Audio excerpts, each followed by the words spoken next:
नमस्ते। आज हम द्विघात समीकरण के बारे में अध्ययन करेंगे। जब द्विघात समीकरण के बारे में अध्ययन करेंगे तो हमें ये पता होना चाहिए कि आखिर द्विघात समीकरण क्या होता है और द्विघात समीकरण क्या होता है और द्विघात समीकरण को किस प्रकार सरल करते हैं।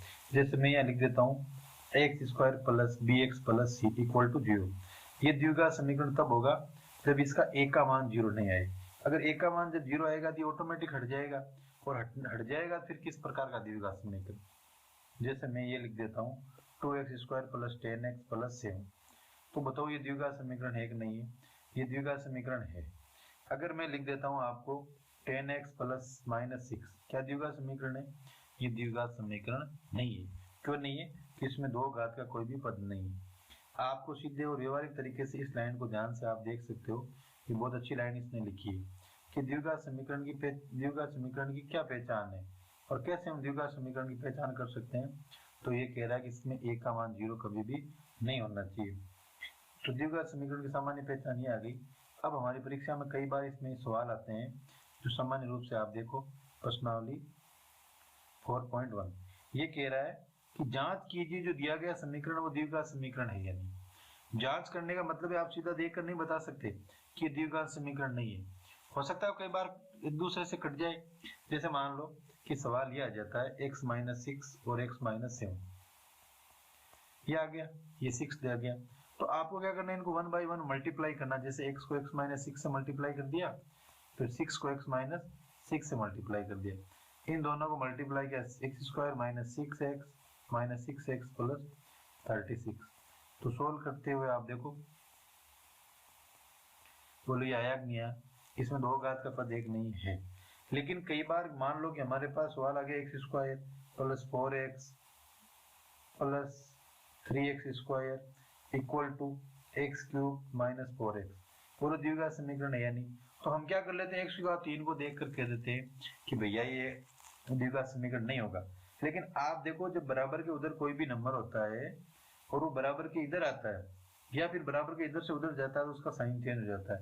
ये प्लस का इधर आएगा तो क्या हो जाएगा माइनस। तो ये दोनों कट जाएंगे कि नहीं कट जाएंगे?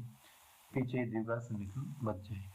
तो हमें क्या करना है, इन दोनों को एक दूसरे से सोल्व करते हुए चलना है और सोल्व करते हुए पता करना कि कौन सा समीकरण द्विघात समीकरण है या नहीं है।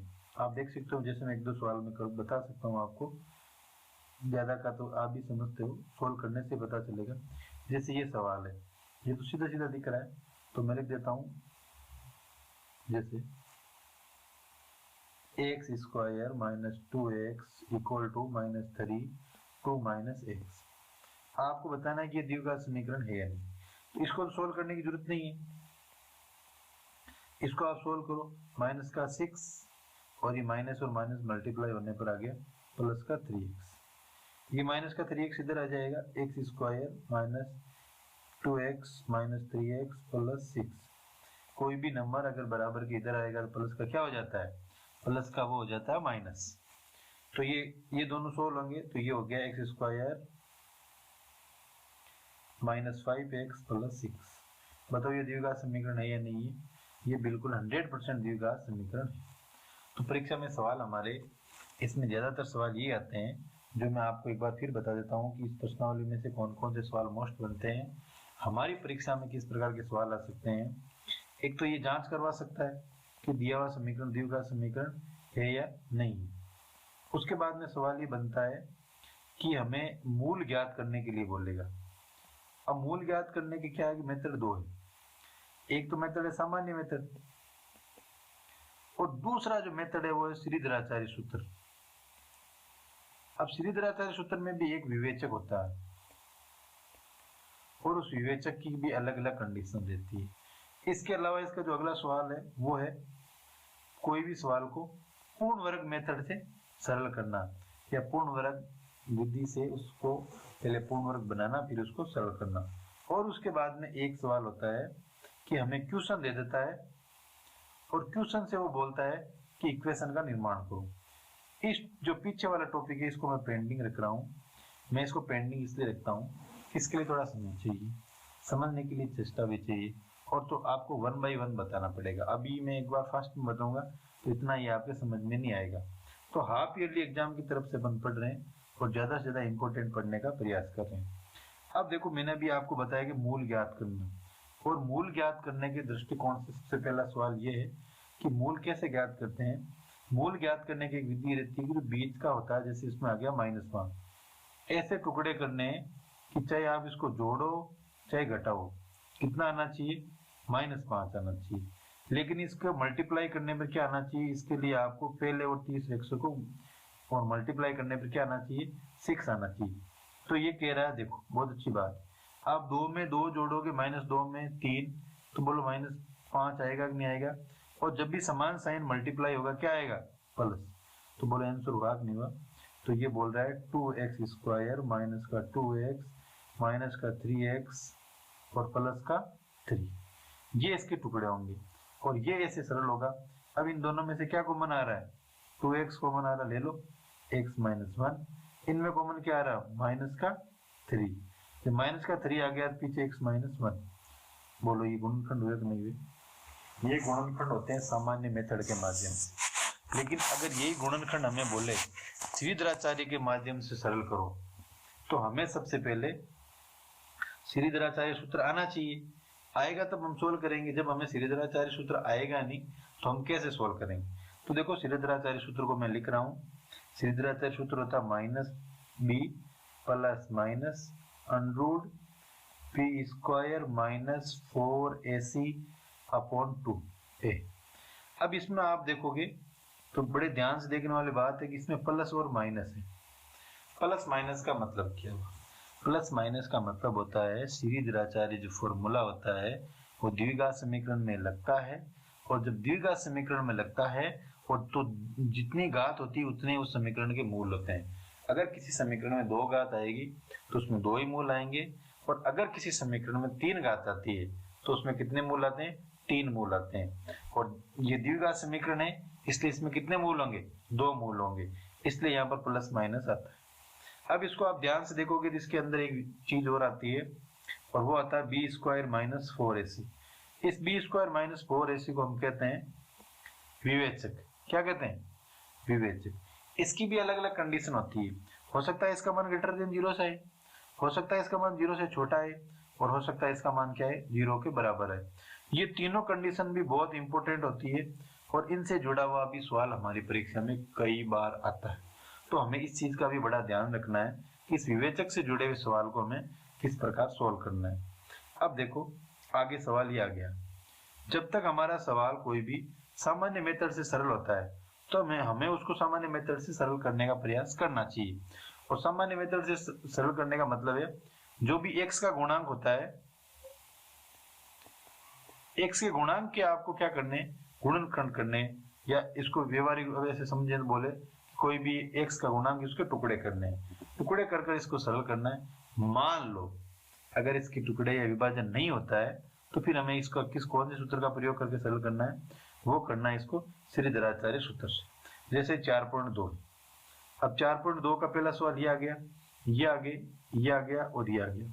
उसके बाद में और सवाल दिए हुए, मैंने अभी आपको बताया कि क्वेश्चन से इक्वेशन का निर्माण, क्वेश्चन से इक्वेशन का निर्माण का मैं भी आपको नहीं बता रहा हूँ, ये कुछ समय बाद में हम विस्तृत रूप से चर्चा करेंगे, क्योंकि इसमें एक एक लाइन को हमें बड़े ध्यान से समझते हुए इस क्वेश्चन को सरल करना पड़ता है। अब जैसे आपके सवाल आया कि इसमें देखो क्या लिखा हुआ है, गुणनखंड विधि से।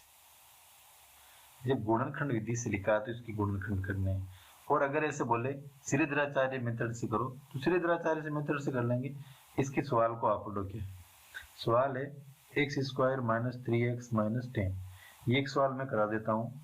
अब आप इस सवाल को देखो, ये सवाल बोल रहा है कि 3 के ऐसे टुकड़े करो कि जोड़ने घटाने पर -3 आए और मल्टीप्लाई करने पर क्या है, -10। तो आप देखो 5 और -2, ध्यान से देखना, अगर आप 5 और -2 करोगे तो उत्तर तो आपके -10 आ जाएंगे, लेकिन यहाँ +3 नहीं आकर -3 नहीं आकर +3 आएगा। और आप इसको -5 और 2 से करोगे तो हमेशा ध्यान रखना, जब भी आप अलग अलग साइन होते हैं और सब्जेक्ट होता है तो जो बड़ा नंबर होता है उसका साइन नीचे आता है। बोलो बड़ा कितना है, 5 है, तो यहाँ पर कितना आएगा, 5 का साइन माइनस नीचे आएगा। तो हमें इसके टुकड़े करने हैं, तो टुकड़े करते समय बड़े ध्यान से देखना है। तो देखो मैं इसको कर रहा हूँ, X square minus 5x plus 2x minus 10 equal to 0।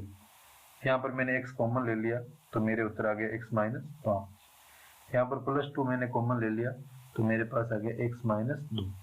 तो x प्लस 2 और x माइनस 5 आपने इसमें कॉमन लिया 5 आ गया, और इसमें भी जब आपने कॉमन लिया तो कितना आ गया -5। हमेशा आप ध्यान रखना जब ये दोनों बराबर आ रहे हैं तभी आप सही सवाल की तरफ बढ़ रहे हो। अगर ये दोनों में परिवर्तन आ रहा है इसका मतलब आप गलत करने का प्रयास कर रहे हो। अब देखो गुणनखंड तो ये आ गए, लेकिन हमें ये भी तो आना चाहिए इसका x का मान कैसे निकालेंगे। अब x प्लस 2 से आप x का मान निकालोगे तो आप ध्यान रखो कि ये ऐसे आता है, और 2 को उधर भेजते हैं इसका साइन चेंज हो जाता है, क्या हो गया -2, और 5 को जब उधर भेजोगे तो क्या आ जाएगा +5। बोलो ये आंसर आए कि नहीं आए। ये आते हैं गुणनखंड विधि से। किसी भी इक्वेशन का जब आपको टुकड़े करने का बोले तो इस प्रकार टुकड़े करने, और जब श्रीधराचार्य सूत्र का बोले तो हमें कोई दिक्कत होनी नहीं चाहिए, इसको श्रीधराचार्य के माध्यम से हम सॉल्व कर लें। अगली मोस्ट और इम्पोर्टेंट मेथड आती है इसकी, वो आती है पूर्ण वर्ग विधि बनाना। कई जनों को पूर्ण वर्ग बनाने में बहुत बड़ी समस्या होती है कि आखिर हम इसको पूर्ण वर्ग कैसे। पूर्ण वर्ग बनाना कोई बड़ी समस्या नहीं है।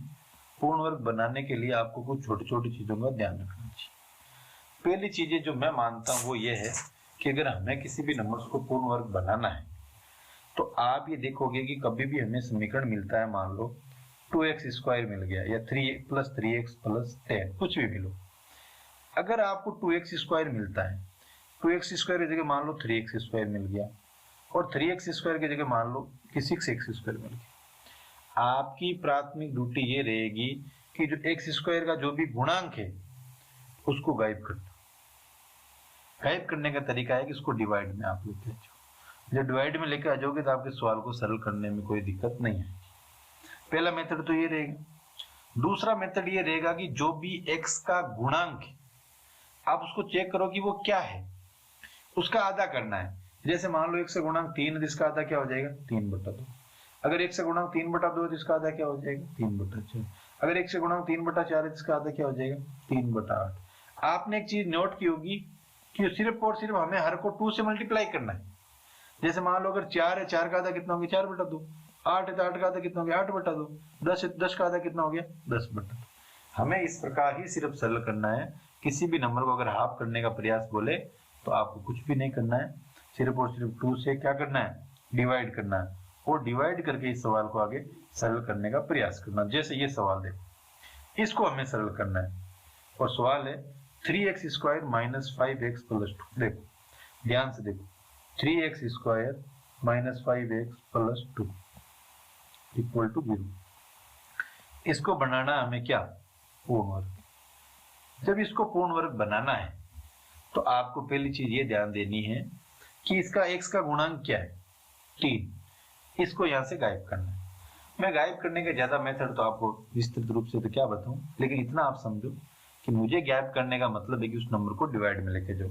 जैसे ये आ गया x², ये आ गया 5/3 x और +2/3 इक्वल टू 0।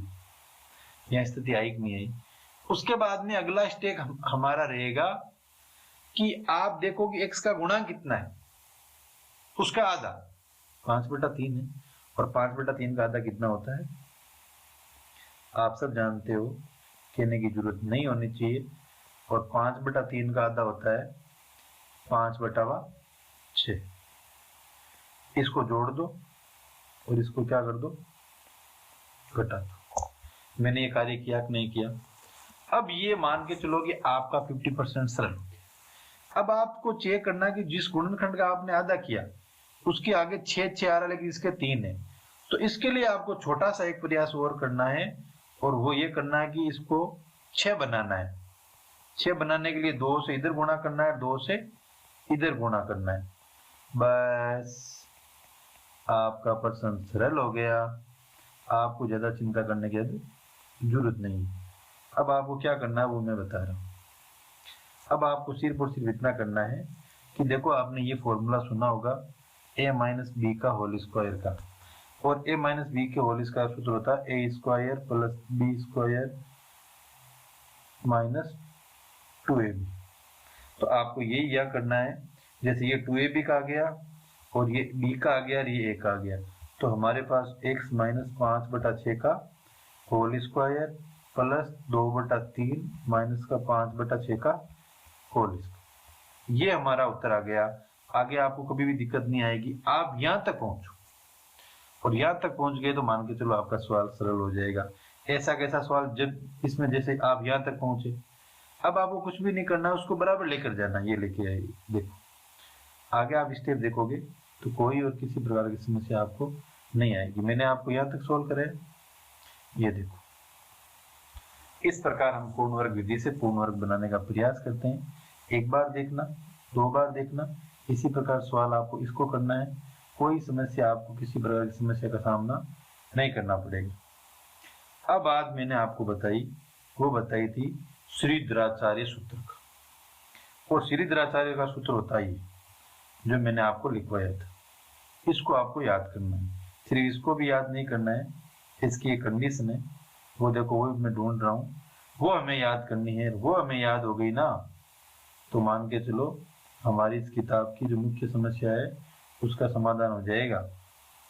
और देखो वो ढूंढ रहे हैं, भी मिल जानी चाहिए।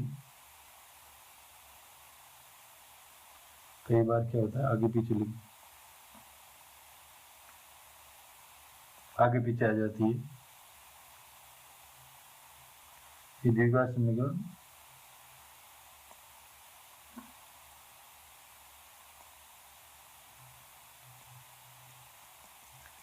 आप इसको देखो, आपको याद करने इसलिए मैं ढूंढ रहा हूं। ये रही, इसको आपको अच्छी तरीके से याद करना है, ये रही। और इससे जुड़ा हुआ कई बार हमारे सवाल आता है कि जब दो बिन वास्तविक मूल होते हैं तो उसमें क्या होता है। कई बार सवाल आता है दिए हुए समीकरण के मूल किस प्रकार के प्राप्त होंगे। अगर उसका मान इस जैसे ये आ गया, आप देखो इसको सरल करो, ये आ गया, ज्ञात कीजिए और फिर मूलों की प्रकृति ज्ञात कीजिए। मूलों की प्रकृति से जुड़ा कई बार हमारी परीक्षा में सवाल आता है। तो आपको पता है ये समीकरण ऐसा होता है, तो आपको इसकी तुलना करके एबीसी के मान निकालने, और एबीसी के मान निकालने के बाद ये आए कि नहीं आए। अब देखो यहाँ पर मान है वो लेस देन 0 आ रहा है, तो लेस देन 0 की क्या स्थिति होती है कि कोई भी वास्तविक मूल नहीं होता। इसलिए हमें इसकी ये कंडीशन याद रखनी है, और इस कंडीशन से जुड़े हुए कई सवाल आते हैं। आप आगे देखना, इसके इंपोर्टेंट सवाल आता है, ये देखो k का मान ज्ञात कीजिए जिसके मूल क्या हो, बराबर हो। और मूल बराबर के लिए क्या कंडीशन होती है, b² minus 4ac equal to 0। तो ये समीकरण आप देखो, इसमें a का मान कितना है 2, b का मान कितना है k² 4, a का मान है 2 और ये c का मान है 3। तो आप इसको मल्टीप्लाई करोगे, a² 4 दूनी 12 12 तिया 24, तो k² बराबर 24 और k बराबर √24। ये k के मान आपको इस प्रकार निकले। ये बहुत महत्वपूर्ण प्रश्नावली है, कभी भी 20 मिनट में पूरी होने वाली प्रश्नावली नहीं है। हाफ ईयरली के दौरान आपको मैंने शॉर्ट टर्म में सवाल करवाने का प्रयास किया है। आप इसी प्रकार जुड़े रहो। बहुत बहुत धन्यवाद। Thank you so much.